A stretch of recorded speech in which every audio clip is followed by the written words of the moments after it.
কোন কবরে নাফরমানকে যখন নেওয়া হয়, আমি নিজে এই হাদিস পড়াইছি, আল্লাহর নবী সাল্লাল্লাহু আলাইহি সাল্লাম বলে কোন পাপীকে যখন কবরে নেওয়া হয়, কবরের ভিতরে না, কবরে নেওয়া হয় যখন, তার লাশ যখন কাঁধে নেওয়া হয়, এই কাঁধে অবস্থায় নাফরমান আর পাপী আপন স্বজনরা যখন তার লাশ কাঁধে নেয় খাটের মধ্যে, আল্লাহর কসম নবী বলে সে এমন বিকট চিৎকার করে, ইয়া ওয়াইলাতা ইয়া লাইতাহা, হে আফসোস আমার স্বজন, আমার ইলা আইনা কদ্দামতুমুনি, আরে ফুত তুই আমারে কই নিচ্ছিস, আমার সন্তান, আমার ভাই তুই আমারে কান্দে নিয়ে ওদিকে নিচ্ছিস কেন? মনে আমারে মাইরা ফেলবে তো, আমারে কবরে দিস না রে আব্বা, আমারে কবরে দিস না, আমারে তো ফেরেশতা মাইরা ফেলবে, আমারে তো শেষ করে ফেলবে, আমারে দিস না। এইভাবে স্বজন নিজের স্বজন ডাকে যে, কারণ আপন জনরাই তো লাশ কাঁধে নেয়, আপন জনদেরকে ডাক দে, আব্বা এটা করিস না, আব্বা আমারে নিস না ওইদিকে। আল্লাহর নবী বলেন পৃথিবীর সমস্ত মানুষ যদি একসাথে শুনতো, এক মাঠে দাঁড়াইয়া একত্রে, খোদার কসম নবী বলছে আদম থেকে ইসরাফিলের ফু পর্যন্ত সমস্ত মানুষ যদি এক মাঠে থেকে একবার জীবনে এই পাপীর চিৎকার একবার শুনতো, আল্লাহর নবী বলেন লা সাইকা, তাহলে সমস্ত মানুষ একসাথে চিৎকার দিয়া বেহুশ হয়ে যেত।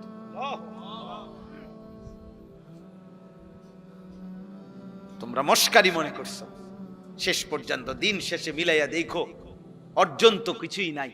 যত নারী দেখছো কেউ তোমার আপন না, মোবাইলের নর্তকী তো তোমার না, নর্তকী তো তোমারে ধোকা দিছে আব্বা, নর্তকী তো তোমারে ধোকা দিছে,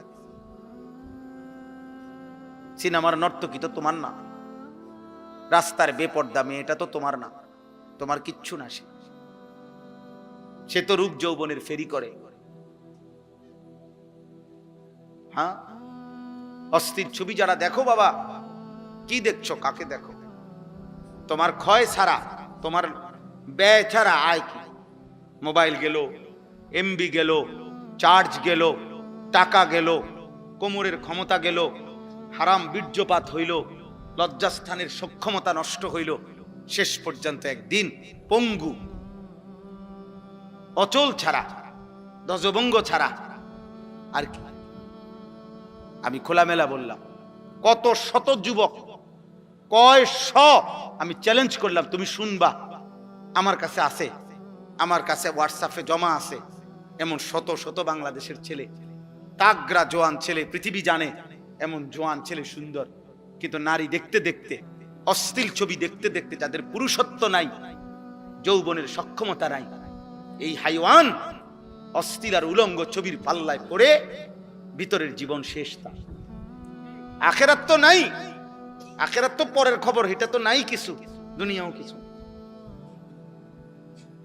যেই কোন মানুষ চ্যালেঞ্জ করলাম বেটা, বাংলাদেশের প্রতিদিনকার পত্রিকা, বাংলাদেশের প্রতিদিনকার চ্যানেলের খবর তোমরা প্রত্যেকেই দেখো, কি পরিমাণ পরকীয়া বাংলাদেশে বেড়ে গেছে। এর কারণটা কি? কারণ এই স্বামী এই স্ত্রীতে তৃপ্ত না, এই স্ত্রী এই স্বামীতে তৃপ্ত না, আর কোনো কারণ না। কারণটা কি আব্বা? সব সব নারী দেখতে দেখতে, সব অস্থির ছবি দেখতে দেখতে, সব যৌন দৃশ্য দেখতে দেখতে টেম্পার সব শেষ।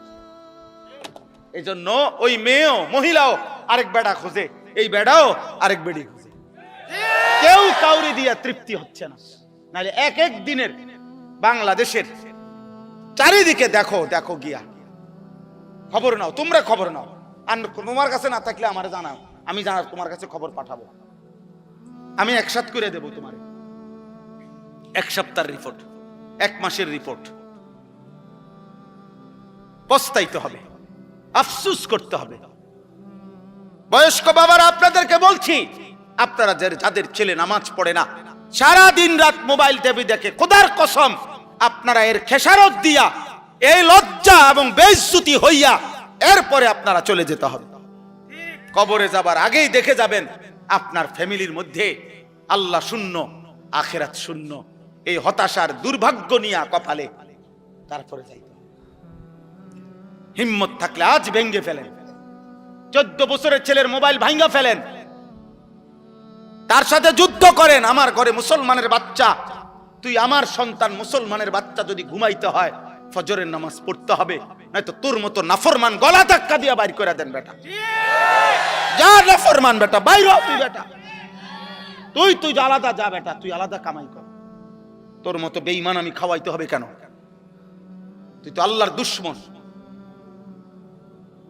সেদিন এক অভিভাবক কাইন্দা দিছে, একজন অভিভাবক আমার কাছে আইসা বলছে, হুজুর আশ্চর্য, আপনার সর্বোচ্চ 12 থেকে 13 বছর হবে, আপন ঘর থেকে 2 লক্ষ টাকা চুরি করে নিয়ে গেছে গা, নিয়া 60টা মোবাইল কিনছে।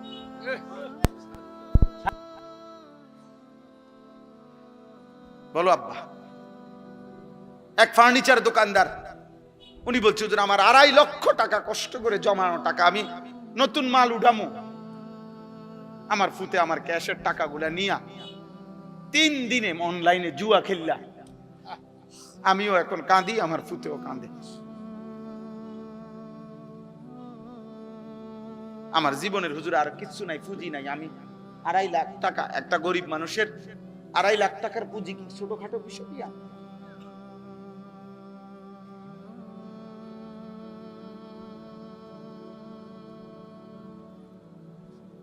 হ্যাঁ, এই জন্য আব্বা একদিন অভাবে পড়বেন আমরা।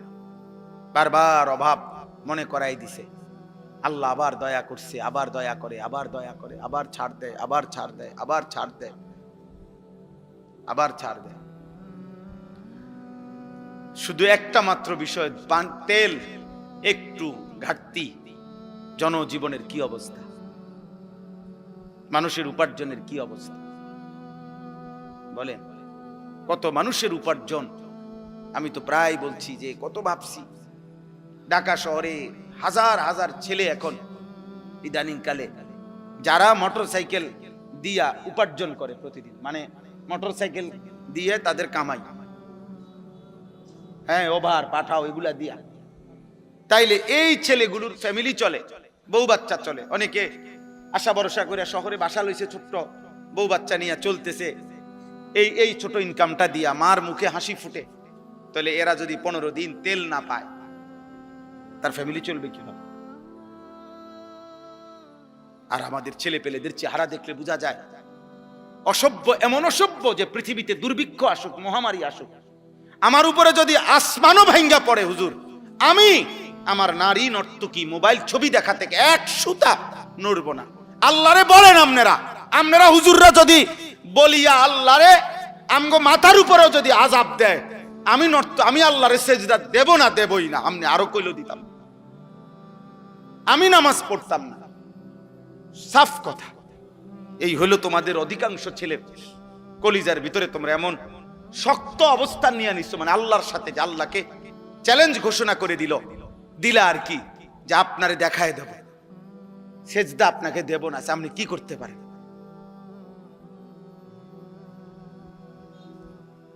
ঠিক আছে আব্বা, চলো, কোনো সমস্যা নাই, কেউ কারোর জন্য থামবে না। এই পৃথিবীতে এর চাইতে বড় বড় পাপীরা ধ্বংস হয়েছে না? এই দেখেন আল্লাহ তাআলা বলেন, আমিনতুম মান ফিস সামাই আন ইয়াখসিফা বিকুমুল আরদা ফাইদা হিয়া তামুর। আল্লাহ তাআলা বলেন, বান্দা, ওই আসমানের মাওলা রব আল্লাহ, তার থেকে তোমরা কিভাবে এতটা, হে পাপীরা, এতটা নিরাপদ কেমনে হয়ে গেলা? তোমরা কি জানো না ওই আল্লাহ চাইলে জীবন্ত মাটির নিচে দাফন করে দিতে পারে?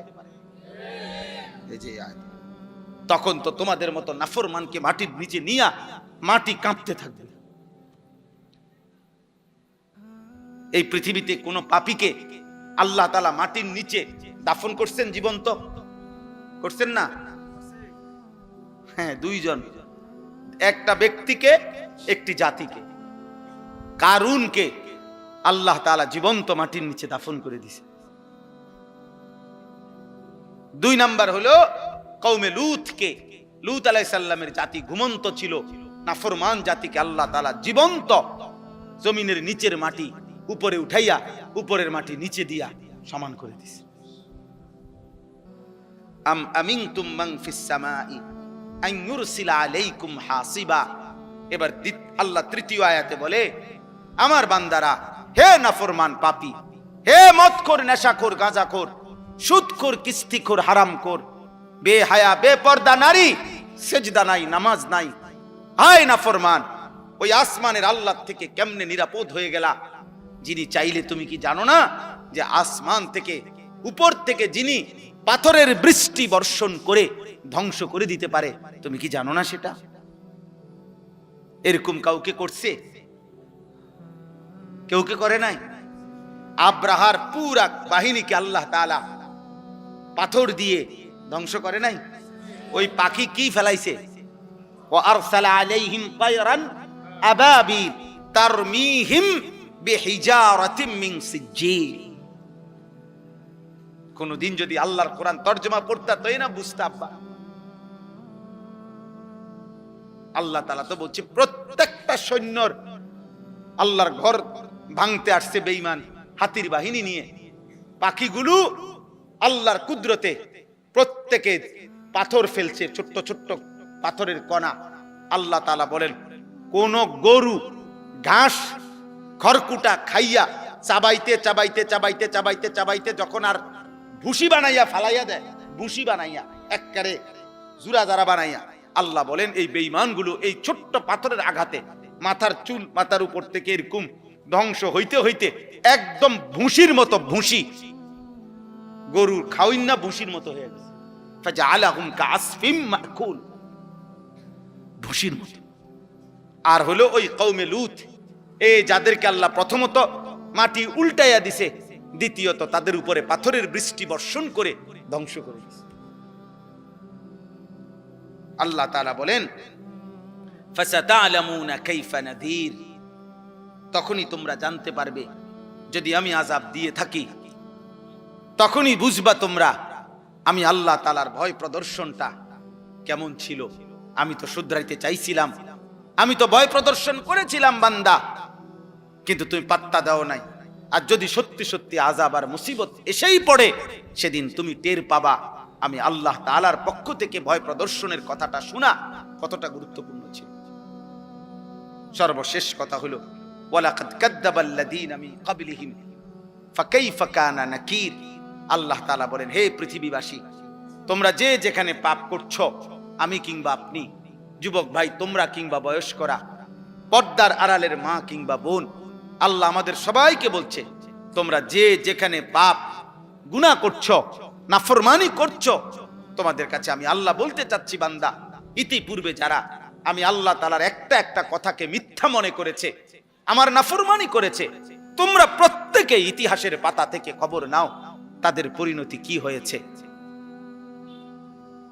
ফাকাইফা কানা নাকির, আমার বিরুদ্ধাচরণ করার দ্বারা ফেরাউনের কি হয়েছিল, নমরুদের কি হয়েছে, শাদ্দাদের কি হয়েছে, কারুনের কি হয়েছে, নূহ আলাইহিস সালামের কওম কেন ধ্বংস হয়েছে, হুদ আলাইহিস সালামের কওম, শুআইব আলাইহিস সালামের কওম, সালেহ আলাইহিস সালামের কওম। আল্লাহ বলেন, এভাবে একবার দুইবার না তো বান্দা, এই পৃথিবীতে তো আমি বারবার বারবার বারবার বারবার বারবার দেখাইছি, বারবার দেখাইছি পাপীর পরিণতি কি হয়েছে। এতগুলো ঘটনা, এত ইতিহাস, এত তথ্য, এত রেফারেন্স, এতবার ঘটনার পুনরাবৃত্তি করার পরেও তুমি একবারও ভাবলা না, তুমি পাত্তাই দিলা না কথাটা। আল্লাহ আমাদেরকে বুঝ দান করেন। অতএব আজকে সমস্ত কিশোর যুবক ছেলে বাবা সবার কাছে আমার অনুরোধ, প্রিয় ভাই, পৃথিবীর অবস্থা দেখবা একবার লাগে একবার ছুটে, যুদ্ধ একবার বাঁধে আবার ছুটে, কিন্তু এই সব কিছু এটাই ভবিষ্যৎবাণী করে যে অচিরেই সারা পৃথিবীব্যাপী তীব্র ক্ষুধা, দারিদ্র, অভাব এবং সারা বিশ্ব এই যুদ্ধের প্রভাবে প্রভাবিত হবে। এভাবেই প্রত্যেকে নিয়ম হলো, রাসূলুল্লাহ সাল্লাল্লাহু আলাইহি সাল্লাম হাদিসে স্পষ্ট বলছে, ফিতনার জামানায় যে ফিতনার দিকে উকি দিবে, নবীজি বলছে মানে উকি দিয়ে কি তৈছে রে সাই, আল্লাহ রাসূল বলছে উকি দিলেও ফিতনাই ওই ব্যক্তিকে টেনে ফিতনার মধ্যে জড়ায়। উনি গেছিল এমনি কি তৈছে, এই বেটা তুই কি তৈছে কিতা পারে না তোর কি, আর কি তো আমনে সেতেন কা, আমি আপনাদের কইলাম কত কথাটা না জিগাইলাম কি তৈছে, আমি এই লাগিয়া গেল মানে এরো ঢুকাই দিল, বুঝেন না কথাটা। এবারে উনি গেছে, হ্যাঁ এবারে উনি গেছে আও কিছে, এবারে উনার মানে উকি দিছে, উনি শুধু ঘটনাটা শুনতে চাইছে, উনারও কি করে দিছে লাগে লাগাই। আল্লাহ রাসূল এটা বলেছে, ফিতনার জামানায় কেউ যদি ফিতনার দিকে উকিও দেয় তো ফিতনা তাকে টেনে কি করে লাইব, ভিতরে ঢুকায়। নবীজি সাল্লাল্লাহু আলাইহি সাল্লাম বলছেন, কিছু মানুষের অন্তর থাকে উল্টানো কলসির মতো। এটা বিশুদ্ধ হাদিস। উল্টানো কলস এবং উল্টা কলসির উল্টা পাতে, উল্টা অংশে একে তো উল্টাইয়া রাখছে, আবার আলকাতরা দিয়া মাইখা দিছে, যাতে এক ফোঁটা পানিও, এই দেখেন এখানে এটা এই 1-2 ফোঁটা পানি আছে, এটা একটু আগে পানি পড়লো যে, এটা হলো এই কাগজটা শুষা একটু নরম এই জন্য, কিন্তু এটা আলকাতরা মাখানো থাকলে এক ফোঁটা পানিও এটার মধ্যে জমে না, অনেক লাগেও না। তো আল্লাহ নবী সাল্লাল্লাহু আলাইহি ওয়াসাল্লাম বলেন, কিছু নাফরমানের দিল এমন, যে দিলটা উল্টানো আলকাতরা মিশ্রিত কলসির মতো। লা ইয়ারিফু মারুফান ওয়ালা ইউনকিরু মুনকারা, এই শব্দটা বলছে নবীজি। ওই দিল এত নাফরমান, এত বদনসিব, কোন নেক কাজই তার কাছে নেক কাজ মনে হয় না, কোন গুনাই গুনাহ মনে হয় না।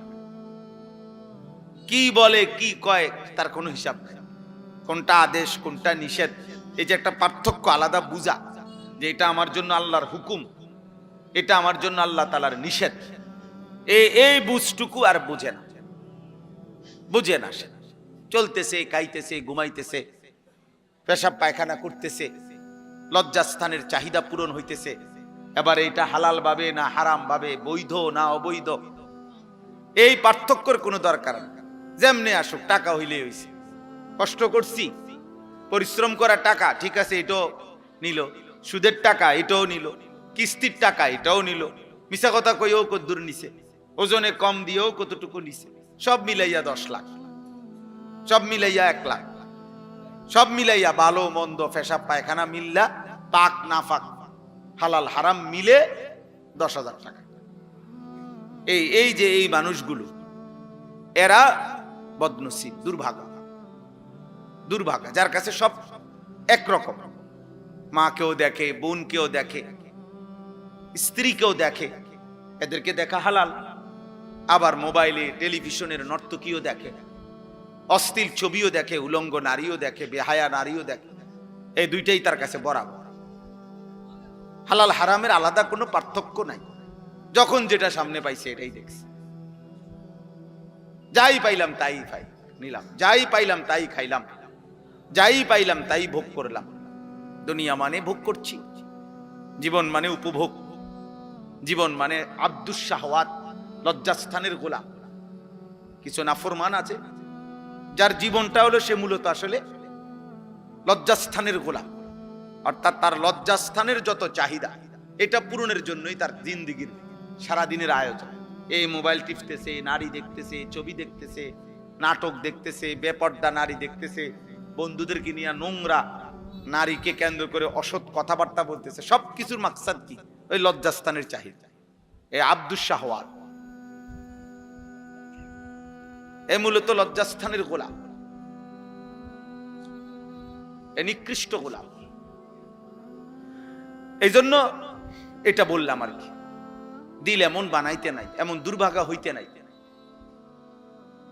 কোরআনুল কারীম আল্লাহ তাআলা বলছে, ফাযাক্কির ইন্নামা আনতা মুযাক্কির। নবীজিকে আল্লাহ বলছে, বন্ধু প্রতিনিয়ত আপনি উপদেশ দিতে থাকেন, আর এটা মনে রাখবেন আপনি শুধুই কেবল একজন উপদেশ দানকারী। লাস্তা আলাইহিম বিমুসাইতির, আপনি তাদের উপরে শাসক নন, আপনি কোনো জল্লাদও নন, আপনি কোনো শাসকও নন যে যদি আল্লাহর কথা না মানো, সেজদা এখন না দাও তো কল্লা ফালাই দেবো, ফাঁসি দিয়ে দেবো এখন। আল্লাহ বলছেন, না নবী, আমি আপনাকে এমন বানাই না।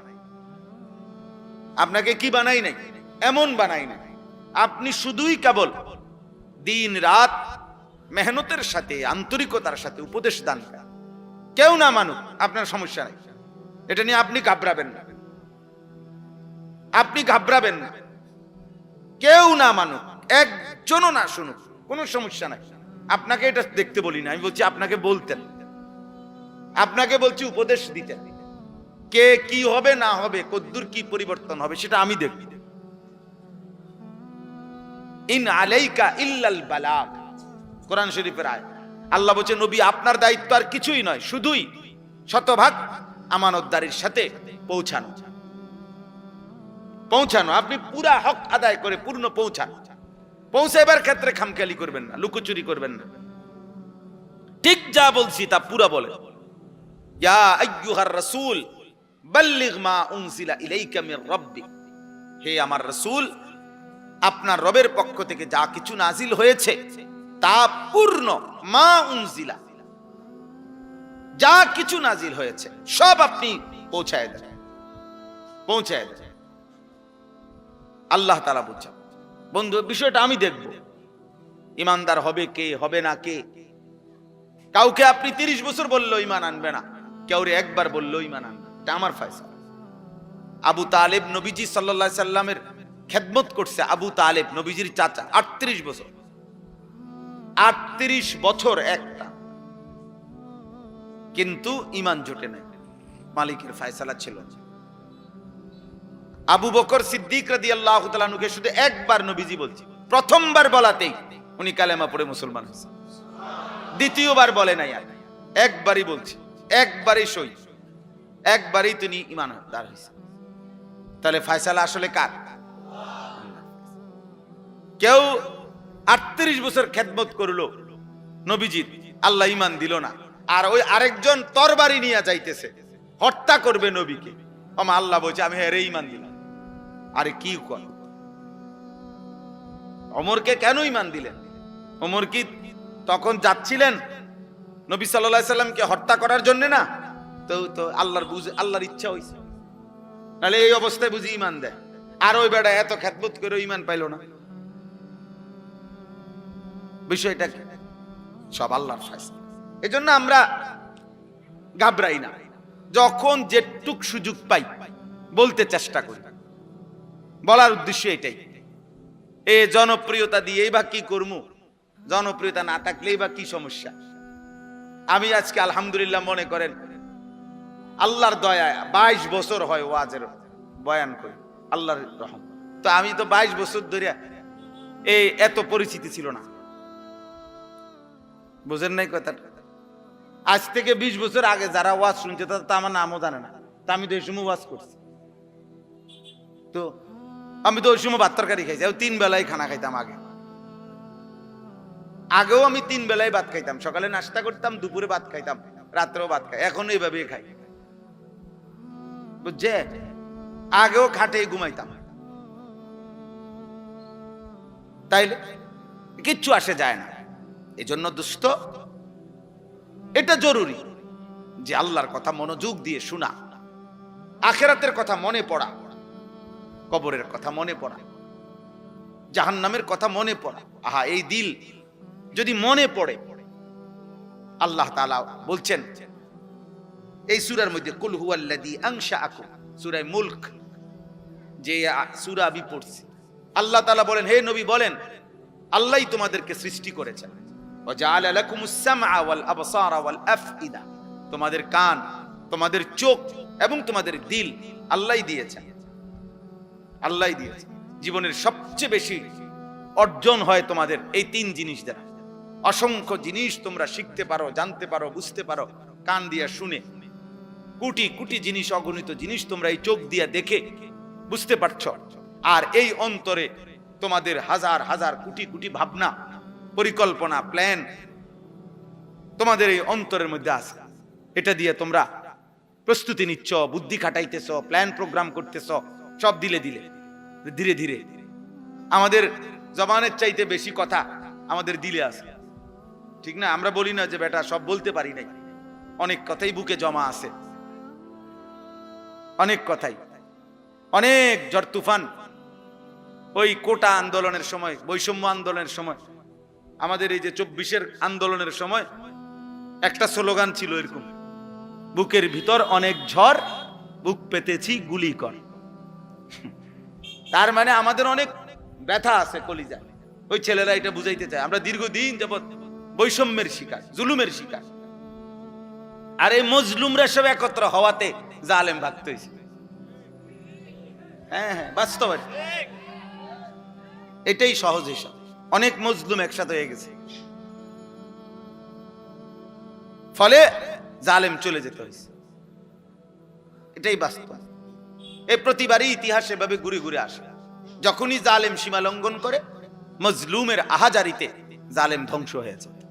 সময় নেয় আর কি, কখনো কারো জন্য 20 বছর, কারো জন্য 200 বছর, কারো বেলায় 40 বছর, কারো বেলায় 400 বছর সময় নেয়। এতটুকু সময়ের ব্যবধান হয়, কিন্তু জুলুমের ধ্বংসই হয়। জুলুমের কি হয়?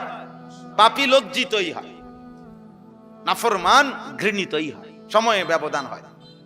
আজকে হয়তো তোমার ব্যাপারে কেউ টের পায় না, বাকি টের পাবেই। তোমার অসভ্যতা, চরিত্রহীনতা টের পাবে। অফিকা উয়ুবুন ওয়ালিন্নাসি আয়ুন, আরবি ভাষার একটা প্রবাদে। আরবি ভাষায় বলে, তোমারও দোষ আছে, মানুষেরও চোখ আছে। বলে যে মনে রাখো, তোমারও দোষ আছে, মানুষেরও কি আছে? হ্যাঁ, মানুষ ঠিকই দেখে, মানুষ ঠিকই মন্তব্য করে, মানুষ যা বুঝার সব বুঝে। কে বেয়াদব কে মুআদ্দাব সবই বোঝে। মানুষ জুনায়েদ বাগদাদির চোর কয় না, চোরের জুনায়েদ বাগদাদি কয় না। তাহলে কাজে তুমি লম্পট নারী দেখবা, ছবি দেখবা, মোবাইলে অস্থির দৃশ্য দেখবা, আর মানুষ তোমাকে ভদ্র বলবে না? মানুষ কি চিরা খায় নাকি? মানুষ কি 3 বেলা চিরা খায় নাকি? মানুষ বুঝবে না। অতএব এটা জরুরি ভাই, সবার কাছে বলি, জীবনটা সুন্দর করা। আমি তাড়াহুড়ার জন্য চেষ্টা করি। মাওলানা সাহেব আরো কি বলতে চাইছে, হয়তো আরো একটু কিছু বলবে আমগো কথা, আমি এই জন্য বলতেও দেই না, হাত দিয়ে থামাই দিছি। বাকি কোরআনুল কালাম তেলাওয়াত তো শোনা দরকার।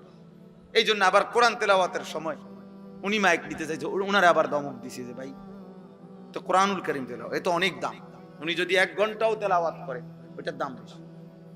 আমার মতো 1 কোটি বক্তা কোরআনুল কারীমের তেলাওয়াতের সামনে 2 পয়সারও বেল নেই।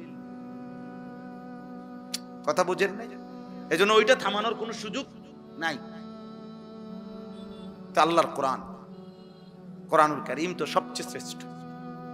নবী সাল্লাল্লাহু আলাইহি সাল্লাম এক সাহাবীকে বলছেন, হযরত উসাইদ ইবনে হুযায়র রাদিয়াল্লাহু তাআলা আনহু, ওনাকে বলছেন নবীজি, ওয়ালাউ ক্বারা'তা লা আসবাহতা ইয়ারাহান নাস। মানে এক সাহাবী শেষ রাত্রে ওনার ছোট্ট ঘরে, কুড়ে ঘরে আল্লাহর কোরআন তেলাওয়াত করতেছিলেন, তাহাজ্জুদ নামাজ। তো কোটি কোটি ফেরেশতা ওনার ঘরের উঠানে, এরকম উঠানের মধ্যে পুরা উঠানটা আলোকিত করে অন্ধকারকে ফেরেশতারা নামছে আসছে আল্লাহর কোরআন শুনতে। তো উনি ওনার ঘোড়াটাকে বাইরে নিয়ে বান দিতে গেছে, গিয়া দেখে ওনার উঠানটা আলোয় আলোকিত, চারিদিকে অন্যান্য সব জায়গায় অন্ধকার, কিন্তু ওনার উঠান যেটুকু এটুকু আলো আর আলো, অগণিত আলো।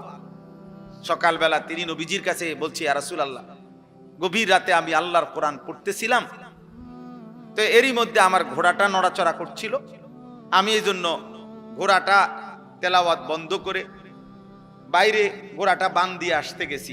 বাইরে বাঁধতে আসতে ঘর থেকে দেখি আমার উঠানটা আলোয় আলোয় ভরপুর অবস্থায় ছিল। এই তখন নবীজি কথাটা বলছেন, ওয়ালাউ ক্বারা'তা লা আসবাহতা ইয়ারাহান নাস। হায় সাহাবী, কি করলা? তুমি থামলা কেন? আহা, যদি তুমি আজকের ভোর পর্যন্ত, আলো উঠা পর্যন্ত আল্লাহর কোরআন তেলাওয়াত করতা, তাইলে কোটি কোটি তিলকাল মালাইকাতু, তারা ফেরেশতা ছিল, তারা তোমার কোরআনুল কারীম শুনতেছিল। আমরা সবাই, তুমি যদি তেলাওয়াত চালু রাখতা, আমরাও সবাই এই কোটি কোটি ফেরেশতা দেখতে পেতাম, সব মানুষ দেখতে পেত। ইয়ারাহান নাস, লোকেরা দেখতে পেত আজকে সকাল, যে জমিনের এক মাখলুক আল্লাহর বান্দা কোরআন পড়ছে আর আসমানের ফেরেশতারা শুনতেছে। হ্যাঁ, যে ঘরে কোরআনুল কারীম তেলাওয়াত হয়, আল্লাহর নবী সাল্লাল্লাহু আলাইহি সাল্লাম বলছে, শয়তান সেখান থেকে তৎক্ষণাৎ দূরে সরে যায়। কেন এত গুনাহ হয়? কোরআনুল কারীম তেলাওয়াত নাই, যে মা বাবা ছেলে মেয়ে নাতি দাদি কারো জবানে তো আল্লাহর কোরআন নেই। এই জন্য ঘরের মধ্যে সবার চেহারা সুরত শুধু শুধু ফাঁকি ঝুঁকি, পাপের চিহ্ন। প্রত্যেকে প্রত্যেকের সুবিধা মতো গুনাহ করে। বাপে বাপের সমবয়সীদের সাথে গুনাহ করে, মা মার সমবয়সীদের সাথে গুনাহ করে, জিয়ে জিয়ের সমবয়সীদের সাথে গুনাহ করে, ফুতে ফুতের সমবয়সীদের সাথে গুনাহ করে। প্রত্যেকেই যার যার গ্রুপ বাছাই করে নিয়েছে, যার যে সমবয়সী নিয়া গুনাহ করছে। বুড়া মিয়া আরো 5-6 জন বুড়া লইয়া এই যে বিড়ি খাইতেছে, অনেক ওনার তালে আছে। মহিলা পাশের ঘরের 3-4 ঘরের ভাবিদেরকে নিয়ে বেহুদা গল্প করতেছে, বেহুদা কাহিনী বলতেছে, একটা 3 পিসের ঘটনা কইতেছে, এটা সবাই শুনতেছে, এটার উপরে আবার কথা বলতেছে। আহা, অথচ প্রত্যেকের গায়েই জামা আছে, প্রত্যেকেরই এগুলো আছে, বেহুদা বলতেছে। অথচ আল্লাহ নবী সাল্লাল্লাহু আলাইহি সাল্লাম বলেছেন, লা তাজআলু বুয়ুতাকুম মাকাবির, তোমরা তোমাদের ঘরগুলো কবরস্থান বানাইও না, কবরস্থান বানিয়ে ফেলো না। ফা ইন্না শাইতানা ইয়ানফুরু মিনাল বাইতিল্লাযী তুকরাউ ফীহি সূরাতুল বাকারা, যেই ঘরে সূরা বাকারা তেলাওয়াত করা হয়, নবীজি বলেন তৎক্ষণাৎ ওই ঘর থেকে শয়তান দূরে সরে যায়। কোরআনুল কারীম তেলাওয়াত করলে শয়তান সরে যায়।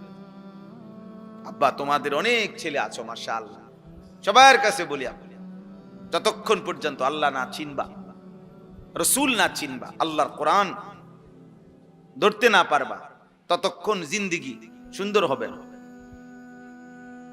সুন্দর হবে না। এই সারাক্ষণই মন চাইবে, যতই বলি কাফের মুশরিকদেরটাই ভাল লাগবে, কারণ তুমি তো ঈমান আমল হওয়ার জন্য জাত পাথেও, আপনি তো সেটা গ্রহণই করেন। আপনি পানির গ্লাস নিয়ে বইয়া থাকলে তো চায়ের মজা পাবেন না, আপনাকে তো চা পাতা চিনি পানি মিশাইতে হবে, মিশাইতে হবে। অতএব আমি তো আমার জীবনে সেজদা মিশাইতে হবে, আল্লাহর কোরআন পড়তে হবে, নাই তো আমার মধ্যে আখিরাতের কথা মনে পড়বে কেমনে? কবরের ভয়, জাহান্নামের ভয় আসবে কিভাবে? যেভাবে আসে সেটা তো আমি গ্রহণই করলাম আমার জীবনে। মোবাইল টিপলে আল্লাহর কথা মনে পড়বে কেমনে? বিড়ি সিগারেট খাইলে আল্লাহর কথা মনে পড়বে কেমনে? কথায় কথায় গালিগালাজ করলে আল্লাহর কথা মনে পড়বে কেমনে? সুদ কিস্তি হারামের উপরে থাকলে আল্লাহর কথা মনে পড়বে কিভাবে? আব্বা বলেন, জওয়ান ভাই বলেন, বুড়ো ভাই বলেন, পর্দার আড়ালের মা বোন বলেন, আখিরাতের কথা মনে পড়বে কিভাবে? আল্লাহ তো কোরআন এই জন্য বলছে, সায়াযাক্কারু মান ইয়াখশা, যার কলিজায় আল্লাহর ভয় আছে। আপনি বললে, নবীজিকে বলছে, আপনি বললে সে উপদেশ গ্রহণ করুন। ওয়ায়াতাজান্নাবুল আশকা, আর যে বদনসিব, যার দিলের মধ্যে আল্লাহ আখিরাত পরকাল বলতে কিছুই নাই, তো আল্লাহ তাআলা বলেন আপনি যতই বলেন সে দূরে সরবে। আমি এতটুকু কথা প্রথম মনে করাইলাম, আমাদের প্রত্যেকের আন্তরিকতা থাকা দরকার। এই ওয়াজ না, শুধু সব সময় আল্লাহর কথার প্রতি, কোরআনের প্রতি মনোযোগ না থাকলে, আগ্রহ না থাকলে, দিল না থাকলে দোস্ত হবে না। ইন্না ফি যালিকা লাযিকরা লিমান কানা লাহু কলবুন আও আলকাস সামআ ওয়া হুয়া শাহীদ। আল্লাহ তাআলা বলে, নিশ্চয়ই এই কোরআনের মধ্যে তার জন্য উপদেশ রয়েছে যে 3 জিনিস একত্র করে, অন্তর, কান এবং চোখ। শাহীদ মানে উপস্থিত, যে সশরীরে উপস্থিত, তো উপস্থিত মানে যে 4 চোখ খোলা সামনে। আল্লাহ তাআলা বলেন দিল মানে অন্তর, কান এবং চোখ, এই 3 জিনিস যে একত্র করবে আমার কোরআন, তার জন্য উপদেশ আছে, তার জন্য উপদেশ আছে। কোরআনুল কারীম, কোরআন সুন্নাহর ইলম, আমরা ছোটবেলায় মাদ্রাসায় পড়ছি, জু গায়রাতিন, খুব আত্মসম্মানওয়ালা, ওই তো বাংলা অঙ্ক ইংরেজি বইয়ের মতো না পড়া। কোরআন সুন্নাহর ইলম জানতেন কারো কাছে ধরা দেয় না, জানতেন কারো কাছে ধরা দেয়। লা ইউতিকা বা'দাহু হাত্তা তু'তিয়াহু কুল্লাক। আমরা ছোটবেলায়, এটা আরবি ভাষার গুরুত্বপূর্ণ কিতাবের কথা, যে তুমি যদি কোরআন সুন্নাহর ইলমের জন্য নিজেকে পুরা সঁপে দাও, উৎসর্গ করে দাও, বিলীন করে দাও, তাহলে ইলম তোমাকে কিছু দেবে, কোরআন সুন্নাহ কিছুটা ধরা দিবে, নিজেকে পুরা সঁপে দিবে। এই আমি এখন একটা ছোট্ট মাদ্রাসায় এশার নামাজ পড়ছি, ঢুকছি, একটা ছোট্ট একটু কথা বলছি 5 মিনিট এশার নামাজ পড়তে গিয়ে, তো এই করে এটাই বলছি শুধু এক কথা, যে আব্বা আজীবন দোয়া করবা আল্লাহ যেন তোমারে মৃত্যু পর্যন্ত কোরআন সুন্নাহর ইলমের রাস্তায় রাখে। এক পড়লাম, পড়াইলাম, শিখলাম, শিখাইলাম, এমনিই যেন চলে। কারণ ইলমের এই রাস্তায় মৃত্যু পর্যন্ত কেউ যদি থাকে, খোদার কসম নবীজি বলছে মৃত্যু হবেই, জান্নাত শুরু হবে।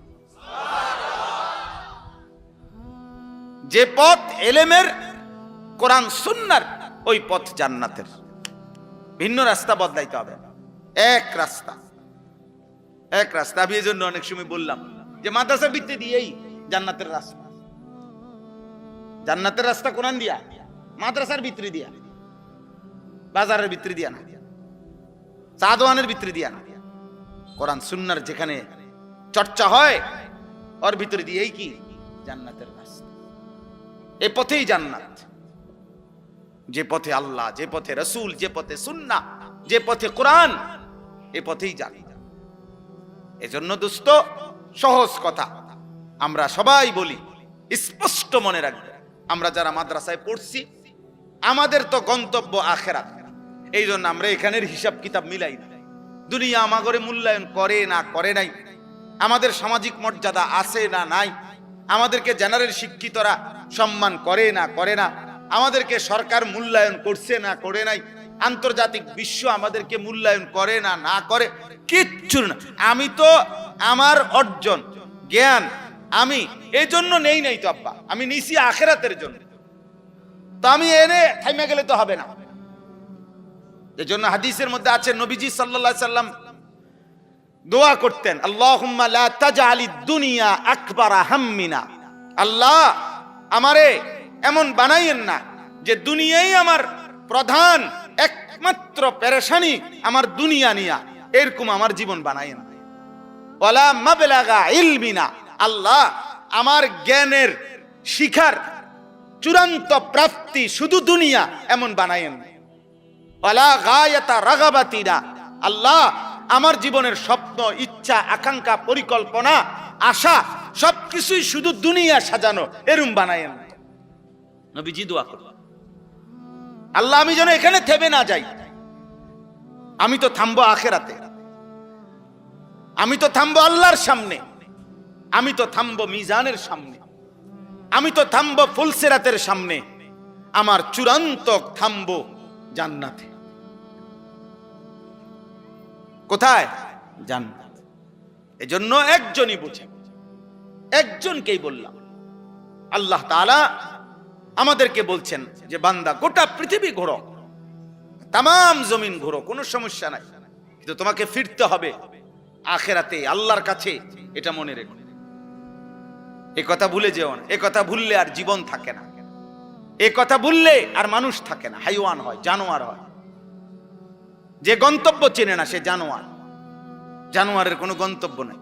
কোনো গরু জানে না তার শেষ ঠিকানা কোথায়, কোনো ছাগল জানে না তার শেষ গন্তব্য কোথায়, কোনো কুত্তা জানে না তার গন্তব্য কোথায়, কিন্তু ঈমানদার জানে আমার গন্তব্য জান্নাত। এজন্য যে গন্তব্য চেনে না, এক দিক দিয়া খায়, আরেক দিক দিয়া পায়খানা করে, এক দিক দিয়া নারীর অশ্লীল ছবি দেখে, আরেক দিক দিয়া লজ্জাস্থানের চাহিদা পূরণ করে, এই যে জন্তু জানোয়ারের আখলাক, এটা তো মানুষের জীবন না।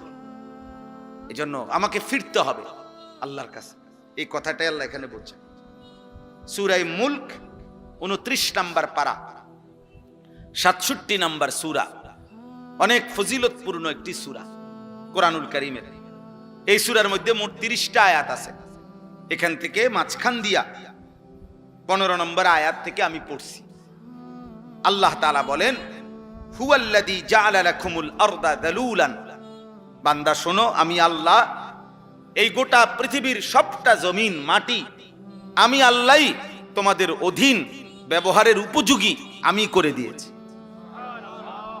এই জমিন, এই মাটি আমনে কোনছে আমরা যদি জিজ্ঞাসা করি যে আপনি তো বলবেন যে এটা প্লাস্টিক দিয়ে বানাইছে, এটা কাগজ দিয়ে বানাইছে, এটা যন্ত্রাংশ দিয়ে বানাইছে, কিন্তু মাটি কি দিয়ে বানাইছে?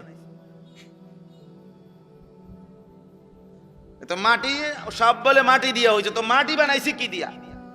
তো এটা তো কোনো, আল্লাহ বলেন ঠিক যা উপাদান দিয়ে আমার প্রতিটা বান্দা ইসরাফিলের ফু পর্যন্ত এই মাটি ব্যবহার করতে পারবে, ওই রকম যোগ্যতা গুণাগুণ উপাদান দিয়েই আমি আল্লাহ মাটিকে বানাইছি। এমন বানাই নাই যে পানি বানায় ফেলছি তাইলে মাটি থাকবে কই। এমন নরম বানাই নাই যে পাও যদি বারবার ফোমের মতো ডাইব্বা যায় তাইলে আমার বান্দার ভারসাম্য থাকবে কিভাবে।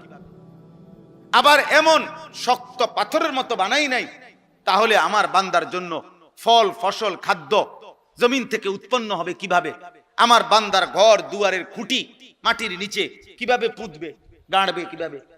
আল্লাহ বলেন অতএব তার যাবতীয় প্রয়োজন পূরণ হবে যেই গুণাগুণ থাকলে মাটিতে, যেই যোগ্যতা থাকলে ওই রকম গুণাগুণ যোগ্যতা ওই রকম বৈশিষ্ট্য দিয়েই আমি আল্লাহ মাটিকে জমিনকে তোমাদের অধীনস্থ করে দিয়েছি।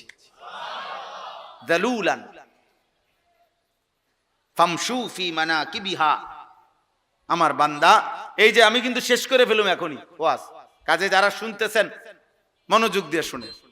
আল্লাহ তাআলা বলতেছেন অতএব হে আমার বান্দা, জমিন পুরাটা কিন্তু আমি তোমাদের অধীন করেছি। আজ এই জমিনে কি সুন্দর বসতে পারছো। আলাম নাজআলিল আরদা মিহাদা। আল্লাহ বলে বলো না বান্দা, এই জমিন আমি কি বিছানা বানাই নাই? এই যে মাটির বিছানা আমরা এখন কতটা সুন্দর ভাবে এতগুলো মানুষ বসতে পারছি। এটা যদি খাট দিয়া সিস্টেম করন লাগতো অনেক পেরেশানি হইল। এটা যদি সবার জন্য চেয়ার দিয়া সিস্টেম করতে হইতো অনেক ব্যয়বহুল হইল। ব্যয়বহুল হবে না? এতগুলো মানুষের জন্য যদি চেয়ার দিতে হয় অনেক খরচ বেশি হবে কিনা? সবার জন্য খাট চকি যদি দিতে হয় ব্যয়বহুল হবে কিনা? আল্লাহ বলেন এমন সুন্দর মাটি বিছানা করে দিয়েছি যে তোমরা আরামসে সবাই বসতে পারছো। এমন সুন্দর জমিন, যে জমিনে প্রতিবার ফসল উঠবার পরে আবার চাষ করলে নতুন ফসলের নতুন উৎপন্ন হওয়ার উপযোগী করে দিচ্ছি, সব আমি করছি। ফামশু ফি মানাকিবিহা। অতএব তুমি আমার এই জমিনের, আমার এই পৃথিবীর, আমার এই মাটির যেখানে মন চায় সবটা তোমার জন্য দিলাম। তোমার যেই কোথাও মন চায় তুমি ভ্রমণ করো, তুমি হাঁটো, তুমি ঘোরাফেরা করো, তুমি চলাফেরা করো। তুমি দেশে থাকো, মন চাচ্ছে বিদেশ, যাও বিদেশে যাও। গ্রামে থাকো নয়তো শহরে থাকো, আপন জনের কাছে থাকো, অন্যের কাছে থাকো, যেখানেই যাও বান্দা কোনো অসুবিধা নাই, আমি নিষেধ করছি না। কারণ গোটা জমিন আমার, সবটা জমিন আমি তোমার জন্য দিলাম। অকুলু মির রিজকিহি, এবং আমি আল্লাহর দেওয়া রিজিক সব তোমাদের জন্য। এই আসমান, এই জমিন, এই চন্দ্র সূর্য গ্রহ নক্ষত্র, খাদ্য ফসল ফুল ফল, স্ত্রী সন্তান, জায়গা জমি, অর্থ রোজগার উপার্জন, এই সবকিছু রিজিক। সবকিছু, শুধু বাত্রে কি বলে না, রিজিক বলেন। এক মানুষ দুনিয়ার হায়াতে আল্লাহর পক্ষ থেকে যা কিছু পাচ্ছে সব রিজিক। স্ত্রী এটাও রিজিক, ছেলে মেয়ে এটাও রিজিক, আলো বাতাস এটাও কি রিজিক। সব রিজিক আমাদের, মানে আমরা দুনিয়ার হায়াতে যা পাচ্ছি সব রিজিক। আল্লাহ বলেন ওয়াকুলু মির রিজকিহি, তোমরা সবাই আমার দেওয়া রিজিক থেকে খাও, ভোগ করো, ব্যবহার করো, কোনো অসুবিধা নেই। জমিন তোমাকে দিলাম তোমার অধীন করে, তুমি জমিনের যেখানে মন চায় সেখানেই বসবাস করো, চলাচল করো, তুমি যেখানে মন চায় যাও। আমার দেওয়া রিজিক সব আমার রিজিক তুমি তালাশ করো, বক্ষণ করো, তোমাকে অনুমতি দিলাম। শুধু আল্লাহ বলে বান্দা তুমি খাও কিংবা ঘুমাও, হাঁটো কিংবা চলো, ঘরে কিংবা বাইরে থাকো, দেশে কিংবা বিদেশে থাকো, শহরে কিংবা গ্রামে থাকো, রাতে কিংবা দিনে থাকো, একাকী কিংবা সবার মাঝে থাকো, সর্বাবস্থায় আমার জমিনের মধ্যে থাইকা শুধু একটা কথা মনে রাখবা, ওয়া ইলাইহিন নুশুর, আমি আল্লাহর কাছে ফিরতে হবে। থাকতে থাকতে যদি 1000 বছরও থাকো তারপরও ফিরতে হবে। আমা হুয়া বিমুজাহজিহি মিনাল আযাবি আন ইউআম্মার। কোরআন কারীমে আছে প্রত্যেক পাপী নাফরমান মনে মনে কল্পনা করে, হায় যদি 1000 বছর হায়াত পাইতাম।